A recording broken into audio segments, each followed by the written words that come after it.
Currently, Aiden and I were perched underneath the shade of one of the large chestnut trees in the school's oval when Aiden turned to me. Lacey, you're really worrying me. You're not yourself at the moment. It's like every little thing makes you snap. I'm scared to even speak to you anymore.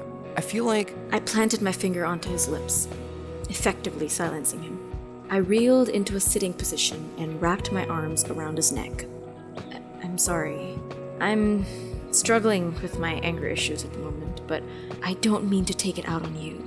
God, I really like you, Aiden. You're an amazing person, and I'm honestly so lucky to have you. Oblivious to my tongue troubles, a grin broke out on his face. He leant forward and brushed his nose to mine before gently kissing me. I love you. I kissed him once more before burying my face into his chest. We stayed in each other's embrace for another few minutes, just enjoying being with each other. Oh, isn't this cute? My body stiffened as I heard his voice. I exhaled slowly and reclined back. Okay, Lacey, be calm. Just try being civil with him, for Aiden's sake. Hello, Carter? He raised his eyebrows, and I felt Aiden's eyes on me. I just wanted to be normal Lacey again. I was so sick of this hate-driven monster I had become. What's with the new attitude? I don't like it. But anyway, I was gonna say we should go out to dinner to celebrate. I exchanged a confused glance with Aiden. I rested back into him further and sighed. And what are we celebrating? 1 week of us living together. Have to love the girl next door, literally living next door, if you know what I mean. Aiden went rigid beside me. Living together? Did Lacey not tell you? Oh, I'm sorry. Well, this is just a tad too awkward for me. See you at home, roomie. He grinned, giving me a wave over his shoulder as he trotted away. I gulped, swiveling my head to Aiden. You're living with him and it's been a week?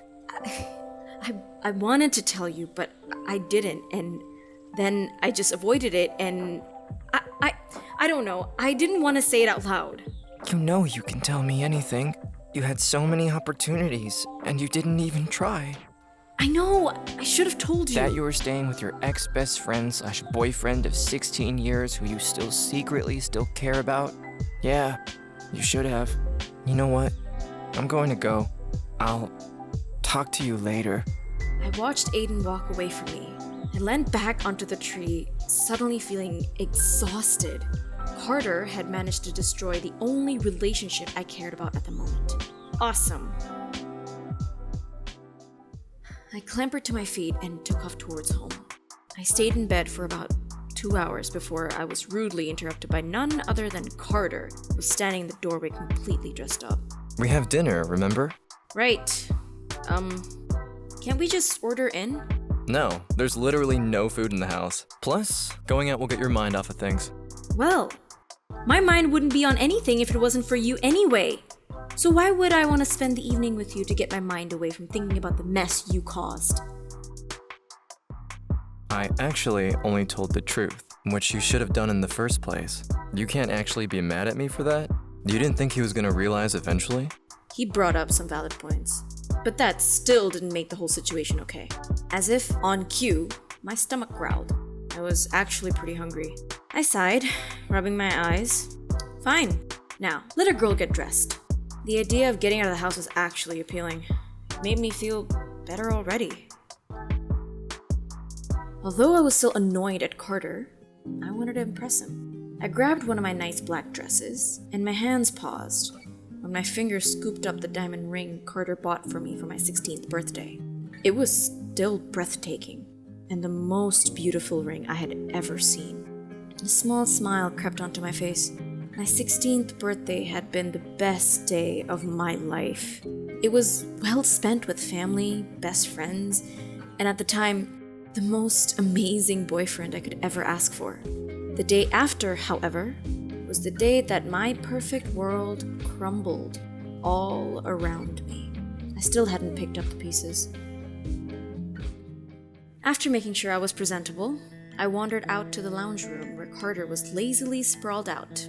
He cleared his throat uneasily when he saw me. Wow, Lacey, you look great. Why, thank you, I smiled, secretly basking in his compliment. His eyes stopped and his body froze when they landed on my hand. I looked down and into the dazzling diamond perched on my finger. You haven't worn that since your 16th birthday. No, I haven't. We better go. Nervously, I played with the ring as I followed him to the car. Awkwardness hung between us and the ride was silent. But as soon as we walked into the restaurant, Carter rested his hands on the small of my back, which had tingles shooting down my legs. I tried my hardest to act as casual as possible. Other than awkward eye contact, dinner was really nice. Apparently, Carter's dad saved the bartender's wife's life once, so we got served an unlimited amount of drinks. I stumbled out of the restaurant hand in hand with Carter, giggling at something he said.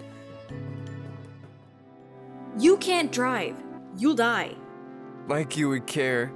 Of course I would care. Stop it! I grabbed his keys and laughed maliciously, swinging the chunky key ring loosely around my finger.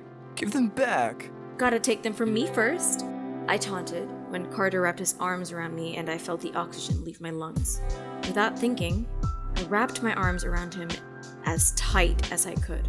I buried my face into his chest and inhaled, loving his intoxicating smell.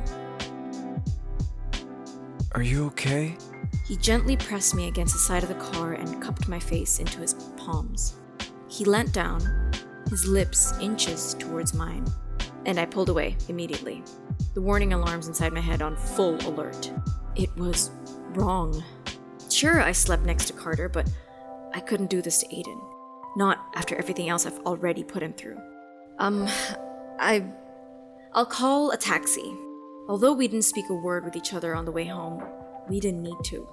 He held my hand, and I didn't stop him. My rationalization was going out of the window. I just wanted for one night to let myself enjoy his presence. We laughed all the way into the house, stumbling our way through. This time, when Carter bent down, I didn't stop him. Our lips met, and all my suppressed memories rushed back into my body, leaving me breathless. We didn't go further than this, but it still had my heart plummeting into my stomach. I could not get enough of him. I couldn't deny it anymore. I will always and forever love Carter Williams. Pretending to hate him to cover my true feelings was beginning to take its toll on me. I just couldn't resist any longer. His fingers gently caressed my chin. He left a trail of soft kisses across my jawline and onto my neck, making tingles shoot down my body. He tilted my head back and pressed his lips onto my ear. You're the only one who can make me feel alive. An uncontrollable shiver rolled down my spine. I collapsed into bed and snuggled against him, loving every second of it. Eventually, I fell into a comfortable and deep sleep, my thoughts on Carter the entire time. Tonight would have been the second most amazing night of my life, and I was dreading returning to reality in the morning.